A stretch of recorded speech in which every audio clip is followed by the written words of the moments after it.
everyone. So great to be here with you at Boys and Girls High School in Bed-Stuy. I want to talk to you today about two projects that have to do with learning experientially with others and learning by doing. The first takes the sea sponge as muse, and the second has to do with meditating on land with scuba gear.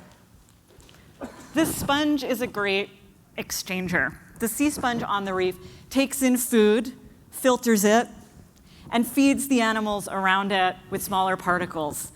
It's been a metaphor that I've been working with for a project about teaching and learning since about 2006.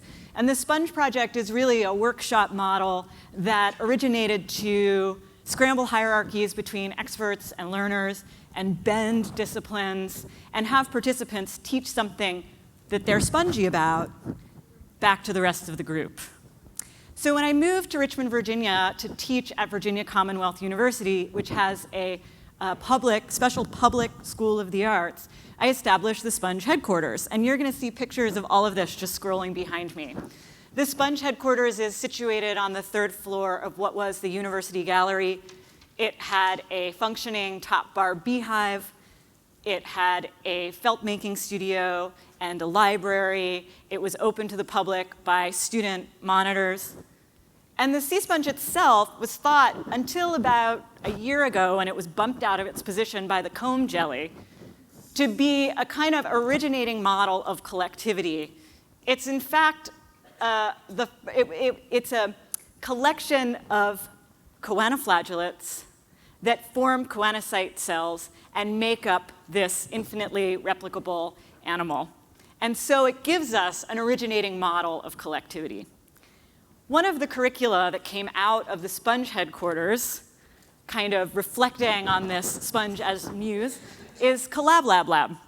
Collab Lab Lab was a collaborative lab about a lab for which I registered as a student at VCU and took a biology lecture and lab with my students. Our class took a class. And we worked collectively, cooperatively on projects, one of which we showed in a science fair at Flux Factory in Long Island City, and got a trophy for being most empirically rebellious, which gave us a deep thrill. And those students with whom I worked on Collab Lab Lab, who made a Collab Lab Lab book, a Collab Lab Lab blog, became the first generation of monitors of the Sponge headquarters. And they were joined the following year by a keen first-year group of monitors with whom we made a project that we took for a swarming hosted by our kindred pedagogical project, Mildred's Lane, at the Museum of Modern Art to deliver artifacts from the Sponge HQ. And the principal project of that swarming was a needle felting workshop open to the public and to kids in which we replicated the phylum Porifera, the sponge. The project was called Prototype for Preserving the Phylum Porifera. And that material investigation, that relationship between the interlocking fibers of the material felt, the cohering cells of the sponge, the macroorganism of the bees in the hive, that process was something that we could use to replicate the sponge, which we were thinking needed our prototyping because in the sponge fishing capital of the world, which is Greece, sponges were so over-harvested that they began to be shipped from the Caribbean to Greece for sale. So we were, in effect, replicating the phylum Porifera. And I was so interested in these physical manifestations of these animals because I had worked with sponges for so long without ever actually seeing them that I eventually got certified to scuba dive, to go meet these creatures that I had been working with, and so became interested in their forms. So the next example I want to share with you of a collective project produced with the students of the Sponge was something we made for the Mercosul Biennial in Porto Alegre, Brazil, and student monitors of the Sponge headquarters and mediators of the Biennale in Brazil and I worked to replicate 4 species, 2 marine and 2 freshwater, of Brazilian sponges made of hand-felted, hand-dyed wool with plant and insect pigments like cochineal, indigo, weld. And what you're seeing behind me is the not too shabby home of the freshwater sponge, Oncosclera jueli, in Fragranti do Sul, where we traveled with 2 students from a university there to meet the sponges. So, with that spongy overview and worldview, I want to transition to another kind of outgrowth of learning to scuba dive, and you'll start to see these images behind me.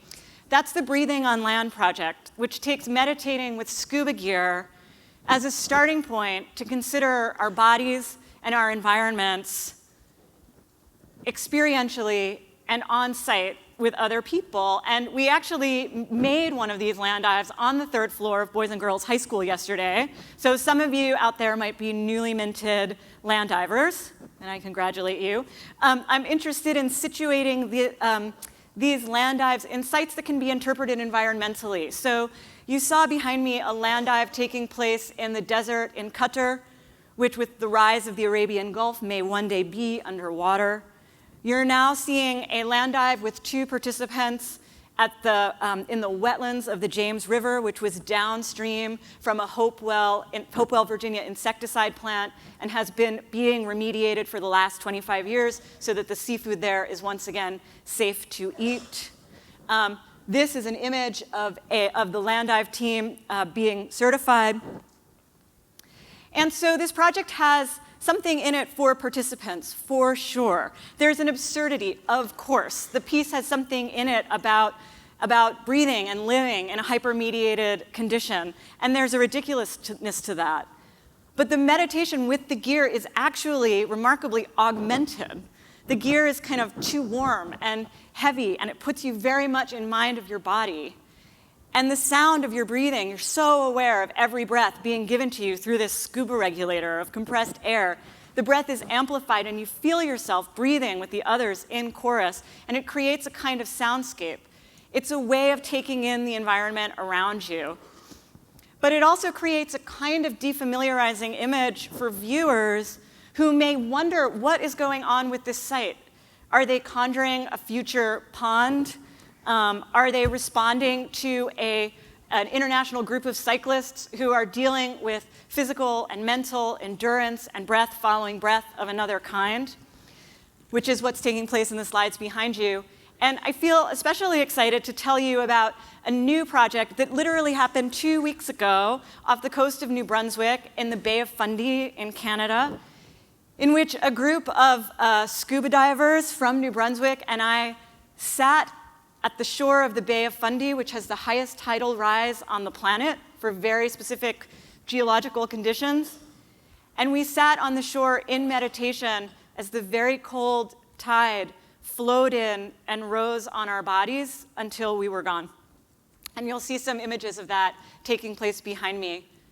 So one thing about that dive that I was quite interested in was partnering with one of the divers who's from the New Brunswick Land Trust, so that the project has a participatory element.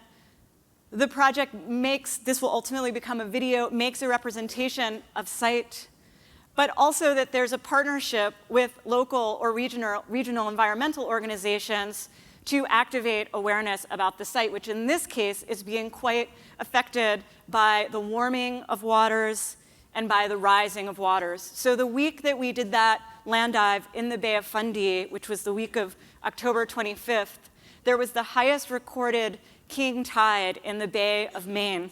And that high tide will establish the new and rising normal for that coast. So I leave you with the thought of rising tides and showing up individually and collectively for the next breath. Thank you.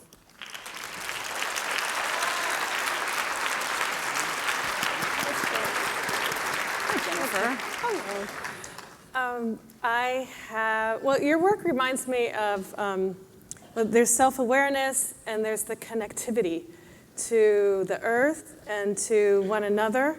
And I can't think about breathing on land without thinking about Eric Garner and his last words, "I cannot breathe," and how it's become a collective mantra. And about breathing, you see these images of duct tape saying, "I can't breathe." And I'm just wondering how you reflect on those social realities with your work. Yeah, it's such a obviously poignant and powerful question. And of course, we heard yesterday that, that awareness of the body is a kind of emancipation, and that case reminds us that breathing or being there for the next breath is a privilege, something to treasure, something to share with one another, as long as we're all empowered to do so. So thank you for that question. Thank you. Thank you, everyone.